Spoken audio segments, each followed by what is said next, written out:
Hey guys, എന്തൊക്കെയുണ്ട് വിശേഷം? അപ്പോൾ ഇന്നത്തെ വീഡിയോ ഞങ്ങൾ കസിൻസ് എല്ലാവരും കൂടി കഴിഞ്ഞ ദിവസം എറണാകുളത്ത് വെച്ച് നടന്ന നാടകോത്സവം കാണാൻ പോയ വീഡിയോ ആണ്. സത്യം പറഞ്ഞാൽ പരിപാടി കഴിഞ്ഞിട്ട് കുറച്ച് ദിവസങ്ങളായി, പക്ഷേ ഇന്നാണ് വീഡിയോ ഇടാൻ പറ്റിയത്.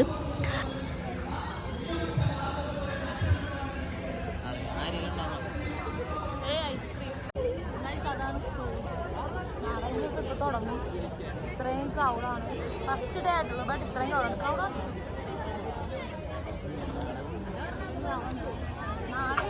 അങ്ങനെ നാടകോത്സവം ഉദ്ഘാടനം ചെയ്തത് പ്രശസ്ത നാടക നടി നിലമ്പൂർ ആയിഷയാണ്. അതുകൂടാതെ പൈങ്കിളി മൂവി ടീം മെമ്പേഴ്സും ഉണ്ടായിരുന്നു. എല്ലാവരും കൂടി ചേർന്നാണ് ഉദ്ഘാടനം ചെയ്തത്. അങ്ങനെ ഉദ്ഘാടന പരിപാടിക്ക് ശേഷം അവിടെ MG യൂണിവേഴ്സിറ്റി ബെസ്റ്റ് മാഗസിനുള്ള പ്രൈസ് ഡിസ്ട്രിബ്യൂഷനും കാര്യങ്ങളൊക്കെ ആയിരുന്നു. അപ്പോൾ ബെസ്റ്റ് മാഗസിനുള്ള അവാർഡ് കിട്ടിയത് മഹാരാജാസ് കോളേജിനാണ്.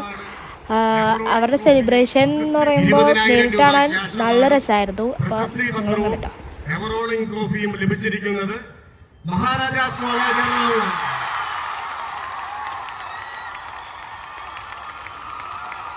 സമ്മാനം പ്രതിനിധികളെയും സമ്മാനം നൽകുന്നതിന് ഐഷുമ്മയെയും അതുപോലെ തന്നെ പൈങ്കിളി ടീമിനെയും വേദിയിലേക്ക് സാദരം ക്ഷണിക്കുന്നു. അതിനുശേഷം അവിടെ സംസാരിക്കാനായിട്ട് പൈങ്കിളി മൂവി ടീം മെമ്പേഴ്സാണ് വന്നത്. അനശ്വര രാജൻ, റോഷൻ ഷാനവാസ്, ജിസ്മ വിമൽ, ചന്തു സലിംകുമാർ, സജിൻ ഗോപു, ഇത്രയും പേരാണ് അവിടെ ഉണ്ടായിരുന്നത്. സത്യം പറഞ്ഞാൽ അവരെയൊക്കെ കണ്ടപ്പോൾ വീഡിയോ എടുക്കാനായിട്ടുള്ള ഒരു ഇതൊന്നും ഉണ്ടായിരുന്നില്ല. അടിപൊളി ടീം മെമ്പേഴ്സായിരുന്നു. മൂവി പ്രൊമോഷന് വേണ്ടിയിട്ടാണ് അവർ വന്നത് ആക്ച്വലി. ബട്ട് വേദിയിൽ നിൽക്കാൻ പറ്റിയത് വലിയ ഭാഗ്യമായിട്ട് കയറുന്നു. കാരണം ഞാൻ ഐശ്വര്യ എനിക്ക് ചെറുപ്പം തൊട്ട് അറിയാം. നമ്മൾ ഒരുമിച്ചൊരു പടം വർക്ക് ചെയ്തിട്ടുണ്ട്, കമ്പാർട്ട്മെന്റ് എന്ന് പറഞ്ഞിട്ട്. സലീം കുമാർ ഡയറക്ട് ചെയ്ത് പ്രൊഡ്യൂസ് ചെയ്തൊരു പടം.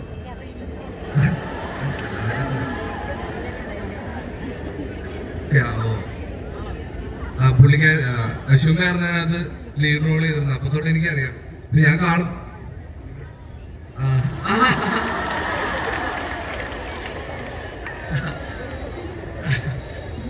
അപ്പൊ അവിടെ വെച്ചിട്ട് എനിക്ക് അറിയില്ലായിരുന്നു ആരാണെന്ന്, ചെറുതാണപ്പോ. അപ്പോ അച്ഛൻ പറഞ്ഞത് എങ്ങനെ, എനിക്ക് മലയാള നാടകവേദികളില് സ്ത്രീകൾ ആരും അഭിനയിക്കാനുണ്ടാകുന്ന സമയത്ത് ഒരു മുസ്ലിം യുവതി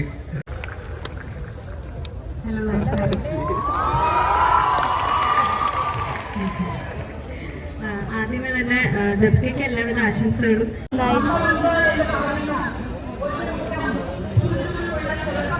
ഉദ്ഘാടനം കഴിഞ്ഞിട്ട് ഞങ്ങളിങ്ങനെ പോസ്റ്റ് അടിച്ചിരിക്കുകയാണ് അല്ലേ. പരിപാടിയൊക്കെ കഴിഞ്ഞു, ഇനി നാടകം പരിപാടി തുടങ്ങാൻ പോണുള്ളൂ. ഗസ്റ്റുകൾ വന്നു പോയി, ഇനി നാടകം. പഠിച്ചുള്ള ആരെങ്കിലും കാണാം. ഫർഹാൻ എന്താ പറയാനുള്ളൂ? ഐഷുമാനെ പറഞ്ഞു. ഐഷുമ വളരെ അറിയപ്പെടുന്നൊരു നാടകകാരിയാണ്.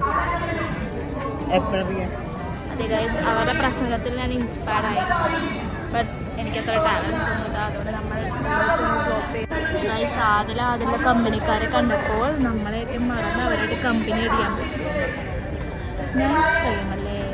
വരുന്നുണ്ട്. കഴിഞ്ഞ പ്രാവശ്യം ഇവിടെ തിരുവല്ലയിലായിരുന്നു, പോയില്ല. കഴിഞ്ഞ മുമ്പത്തെ പ്രാവശ്യം ഇടുക്കിയിലെ സെറ്റായിരുന്നു. പക്ഷേ പ്രാവശ്യത്തെ കുറച്ചുകൂടി നല്ലൊരു വൈബ് ഉണ്ട് പോകില്ല. പിന്നെ അടിപൊളിയാണ്. ഭയങ്കര ഇടുങ്ങിയ സെറ്റപ്പ് ഒക്കെ ആയിരുന്നു. അതൊക്കെ നോക്കൂ ഗൈസ്, നല്ല ഭംഗിയില്ലേ. നല്ലോണം വർക്ക് ചെയ്തിട്ടുണ്ട്. അപ്പൊ അവിടെ എന്താ നടക്കണേന്ന് വെച്ചാൽ മറ്റേ നാടകത്തിനുള്ള തയ്യാറെടുപ്പും കാര്യങ്ങളൊക്കെയാണ്. ഇതെങ്ങനെയാണ് നടക്കണേന്ന് വെച്ചാൽ ഓരോ ടീമിൻ്റെയും നാടകത്തിനുള്ള സെറ്റും കാര്യങ്ങളും അവർക്ക് വേണ്ട ലൈറ്റും കാര്യങ്ങളൊക്കെ അവർ തന്നെയാണ് കൊണ്ടുവന്നത്. ഇത്ര ടൈം കൊടുത്തിട്ടുണ്ടാവും. രാവിലെ തൊട്ട് ഒരു വൈകിട്ട് ഒരു പരിപാടിയൊക്കെ തുടങ്ങുന്നതിന് മുമ്പുള്ള ടൈം മാത്രമേ അവർക്ക് കൊടുക്കുകയുള്ളൂ. പിന്നെ ഓരോ നാടകം തുടങ്ങുന്നതിന് മുമ്പ് ഒരു 10 മിനിറ്റാണ് ഇവർക്ക് സെറ്റ് ചെയ്യാനുള്ള ടൈം കൊടുക്കുന്നത്. ആ സെറ്റിങ്ങാണ് ഇപ്പോൾ അവിടെ നടന്നുകൊണ്ടിരിക്കുന്നത്.